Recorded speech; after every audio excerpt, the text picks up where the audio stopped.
ರೈತ ಬಾಂಧವರೇ, ಇದು ಶುಂಠಿ ಮಾಡಿದ್ದೀನಿ ಈಗ.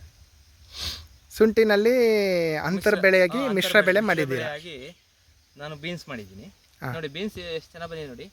ಹೌದು, ನೋಡಿ ಶುಂಠಿ ಎಷ್ಟು ಚೆನ್ನಾಗಿದೆ ನೋಡಿ. ಶುಂಠಿನೂ ಚೆನ್ನಾಗಿದೆ, ಈ ಸತಿ ಬೆಳೆ. ಮತ್ತೆ ಬೀನ್ಸ್ ನೋಡಿ ಬಿಟ್ಟಿದೆ. ನೋಡಿ ನೋಡಿ, ಆಲ್ರೆಡಿ ಇನ್ನೊಂದು ವಾರಕ್ಕೆ ರೆಡಿ ಇರುತ್ತೆ ಇದು. ಶುಂಠಿ ನೋಡಿ ಎಷ್ಟು ಚೆನ್ನಾಗಿದೆ. ಈ ರೀತಿ ಅಂತರ ಮಿಶ್ರ ಬೆಳೆ ಮಾಡೋದ್ರಿಂದ ಈಗ ನೋಡಿ 3 ತಿಂಗಳಿಂದ ನಾನು ನೀರು ಹೊಡಿತಾ ಇದ್ದೀನಿ ಶುಂಠಿಗೆ. ಶುಂಠಿ ಜೊತೆಗೆ ಈ ಗಿಡನೂ ಬರ್ತಾ ಇದೆ ಬೀನ್ಸು. ಈಗ ಇದು ಇನ್ನೊಂದೊಂದೂವರೆ ತಿಂಗಳಲ್ಲಿ ಇದು ಕಟಾವಾಗುತ್ತೆ. ಶುಂಠಿಗೆ ಫ್ರೀಡಮ್ ಸಿಗುತ್ತೆ ಶುಂಠಿಗೆ. ಆಗ ಮತ್ತೆ ನಾನು ಮಣ್ಣು ಎತ್ತಿಸಕ್ಕೆ ಅನುಕೂಲ ಆಗುತ್ತೆ. ಈಗ ನೋಡಿ ಈ ಸತಿ ಭತ್ತದ ಹುಲ್ಲನ್ನು ಕೊಳ್ಳಕ್ಕಾಗಲಿಲ್ಲ. ಇಷ್ಟು ಗಾತ್ರ ಕಟ್ಟಿಗೆ 15 ರೂಪಾಯಿ ಬಿಲ್ಲು.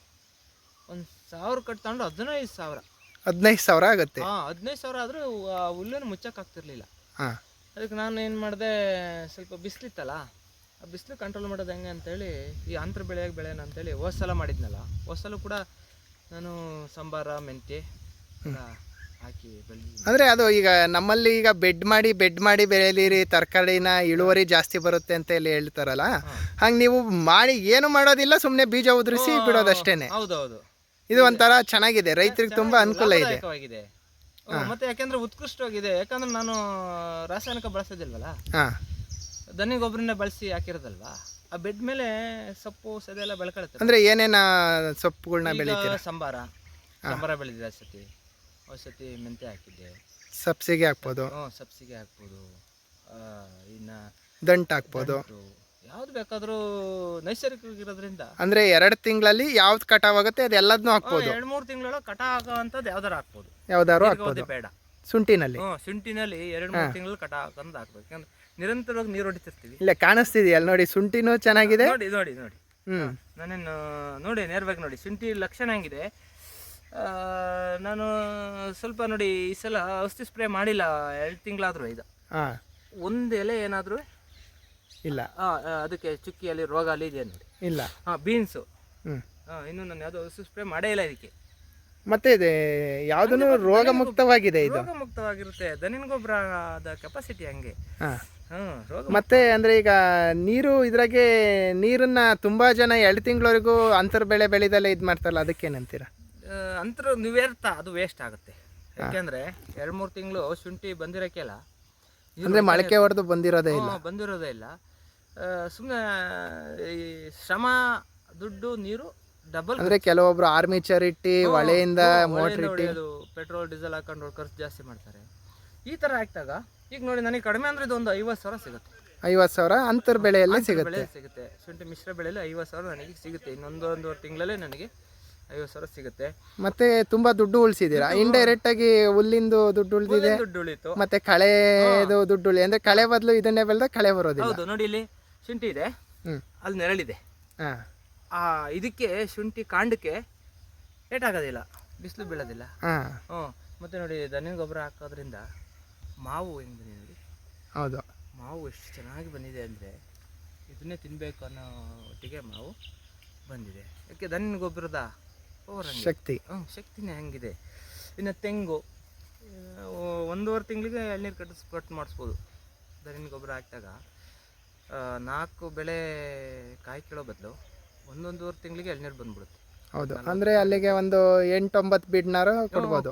ಓಲಿ 8-9 ಬೀಡ್ ಬೇಡ, 6 ಬೀಡ್ ಅಂತವೆ. 6 ಬೀಡು ಅಂತ 2 ತಿಂಗಳಿಗೆ ಒಂದ್ಸಲ ಅಂದ್ರೂ ಕಟ್ ಮಾಡ್ಬೋದು, ಕೊಡ್ಬೋದು.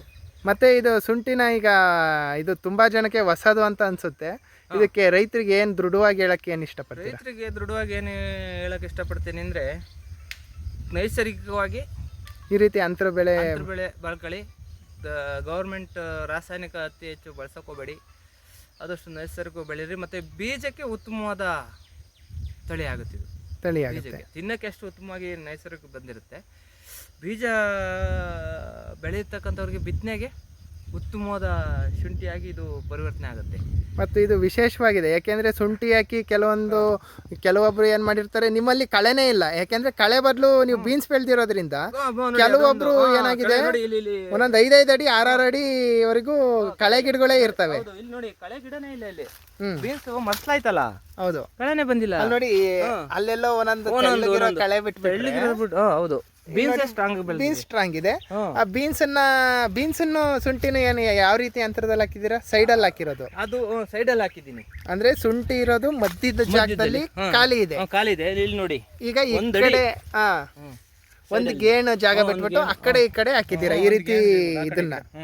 ಅಂದ್ರೆ ಮಧ್ಯೆ 2 ಸಾಲು ಶುಂಠಿ ಬರುತ್ತೆ ಬೆಡ್ಡಿನ ಕಡೆ ಭಾಗಕ್ಕೆ ಇದಾಕಿದ್ದೀರಾ, ಬೀನ್ಸ್ ಹಾಕಿದ್ದೀರಾ. ಇದು ತರಕಾರಿ ಬೇರೆದೆಲ್ಲ ಮೆಂತೆ ಎಲ್ಲ ಅಂದ್ರೆ ಒಮ್ಮಕ ಹಾಕ್ಬೋದು, ಅಂದ್ರೆ ಅದು ಬರೋದು ಅಷ್ಟೊತ್ತಿಗೆ ಇದು ಬೇಗ ಬಂದ್ಬಿಡುತ್ತಲ್ಲ, ಬೇಗ ಬರುತ್ತೆ. ಮೆಂತೆ ಎಲ್ಲ ಒಂದು ತಿಂಗಳೊಳಗೇನೆ ಕಟಾವಾಗುತ್ತೆ. ವಾರ ಕೊಟ್ಟುತ್ತೆ. 30 ದಿವಸ ಬಿಸಿಲನ್ನ, ಶುಂಠಿಗೆ ಬೀಳ್ತಕ್ಕಂಥ ಬಿಸಿಲನ್ನ ತಡೆಯುತ್ತೆ. ಅವಾಗ ಕೆಲವೊಂದು ಬಿಸಿಲು ಹೀಟಾಗೂ ಡ್ಯಾಮೇಜ್ ಆಗುತ್ತೆ.